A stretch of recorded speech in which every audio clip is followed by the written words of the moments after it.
I'm David Lombardo, and this is WCNY's The Capitol Press Room.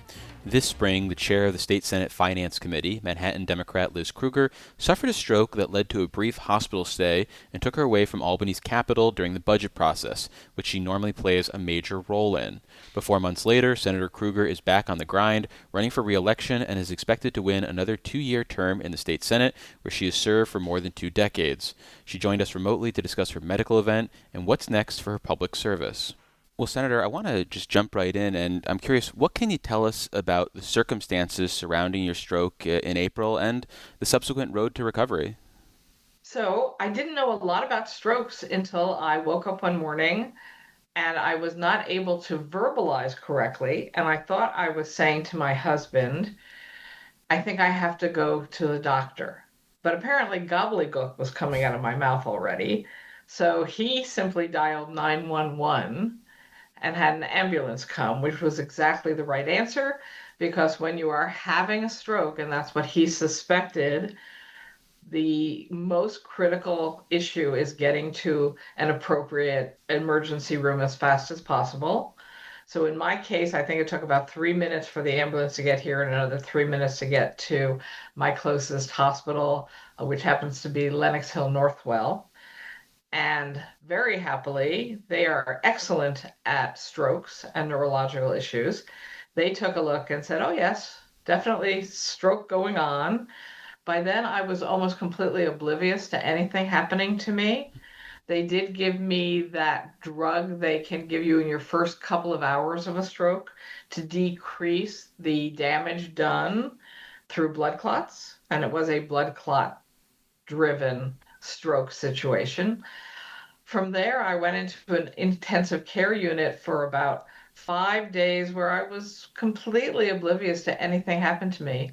I had no cognitive or verbal or physical ability to do anything, which was scary as hell for my family, but I didn't even know what was going on. And then apparently on around the end, the day 6, I woke up and started to talk complete sentences, seemed to understand everything that was happening. They all rushed in to go, really? This doesn't happen so quickly. You don't get better like this. I demanded to get up out of the bed. They said, no, we don't think you can walk. Apparently what I said was, I'm an anarchist. You can't keep me here. And then they let me out of the bed. And I stood up and walked fine.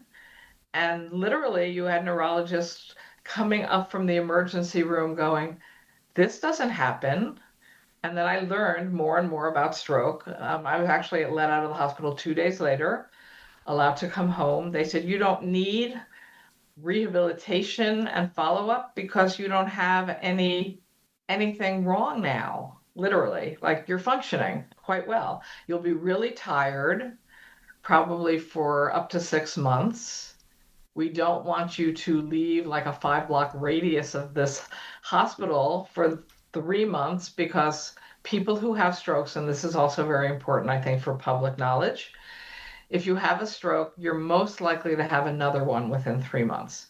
So they want to take extra careful watching for the first 3 months. And so that's what I did. But they also said, we want you to do as much exercise as possible. So people who know me know that I have never been a gym rat. I now work out twice a week with a trainer. I swim twice a week, and I've discovered the miracle of acupuncture, which many of the neurologists said really helps people post-stroke because it helps your synapses and your nerves and the other systems in your body that we don't even totally understand reboot themselves. So my husband refers to me as Liz 2.0. And I got to tell you, I really dodged major bullet. Endless people sent prayers and best wishes. I've always believed I take everyone's prayers. And so thank everyone for offering them. And thank you to the medical community, because this could have gone completely the opposite way. And for many people, unfortunately, it does. Well, in addition to your newfound appreciation for physical activities, Is this having any other impact on what you prioritize or value in your day-to-day life?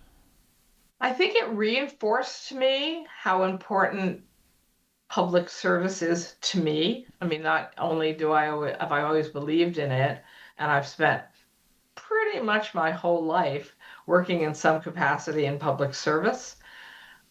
It feeds you and your brain as much as I hope I feed into it with good efforts. So it re-energized me. So oddly, I guess one of the other things that they tell you is that people who go through strokes can often suffer from depression.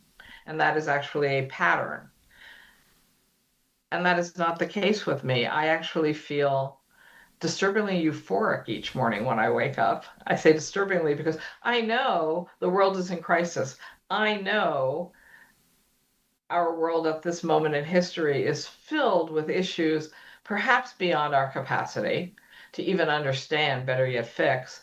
And yet I still wake up every morning saying, "You're here, you better do something about it." So I think I'm a little off the scale of normal behavior when it comes to post stroke recovery because it has made me more energized and committed to the things that I believe in. Well, yeah, there are clearly some areas of state policy that probably intersect with your experience, whether it's the healthcare system that you had access to, your ability to afford that coverage. And I know those are all policy areas that you're interested in and have been heavily involved with in your 2+ decades here in Albany. But has it made you think about any other issues related to state government, whether it's stroke awareness or acupuncture services or something else? So I've learned more about certain areas of medicine than I knew before. I knew nothing about stroke, and now I'm constantly reading about research and neurology and how brains work.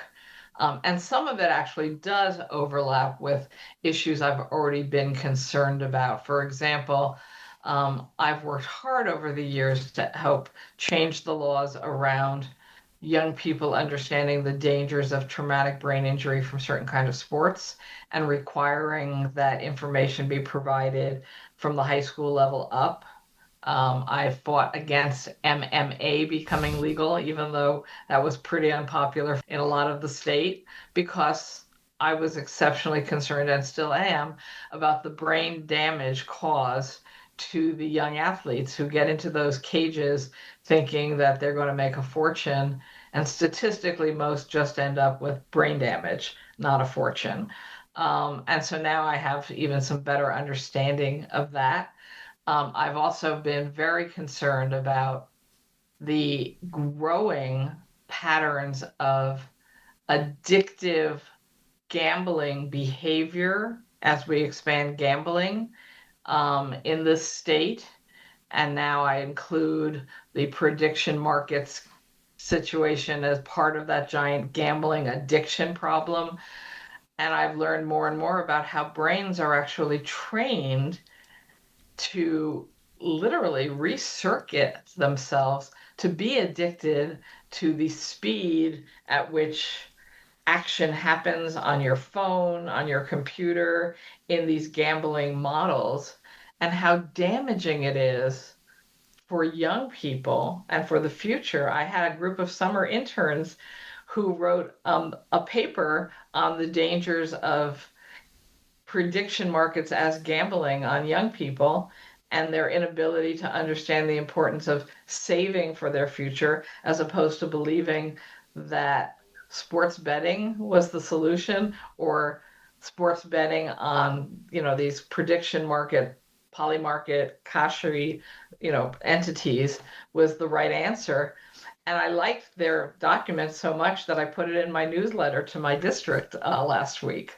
So I think all of that has helped tie me into why understanding more about both healthcare and the consequences of getting things wrong affect us. I have been passionate about climate change and environmental issues for quite a while now, and that has continued to grow. And there's not one issue in our lives here in New York State or the rest of the world that is not being impacted by the rapid changes from climate change. I mean, we lived through the smoke this summer. We lived through worse air quality, shocking climate changes in New York that were nothing compared to what we were seeing around the world. I mean, look at Europe. Look at Western Europe between the heat and then the fires and the smoke. I mean, we have people fleeing major countries because of the environmental damage, which seems to be hitting Europe more than us right now. But that's just a moving target. It will keep coming. So I can never let go of my passion for what we have to do to try to reverse the damage that's happening now to our environment. And that, of course, then rolls directly into energy. How are we getting our energy? Can we afford it? No. What can we do to make it affordable? There are things to do, but they're all tied into moving as fast as we can into a green, sustainable energy model. So I do feel like everything's interconnected. So I don't know that you can ever say, isolate this and talk about this. They're all interconnected. Our expanding problems with healthcare, of course, correlate also to bad environmental outcomes. We are getting sicker. We are getting new diseases that never would have occurred if not for the environmental damage. I could just go on about all that.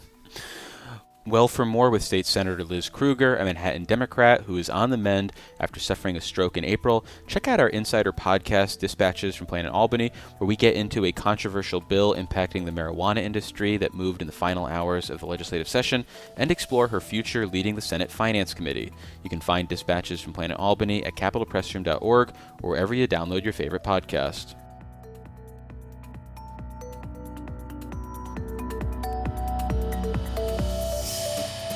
Support for the Capitol Press Room comes from O'Donnell & Associates, a public affairs firm providing strategic guidance to businesses and nonprofits on navigating policy and regulatory issues.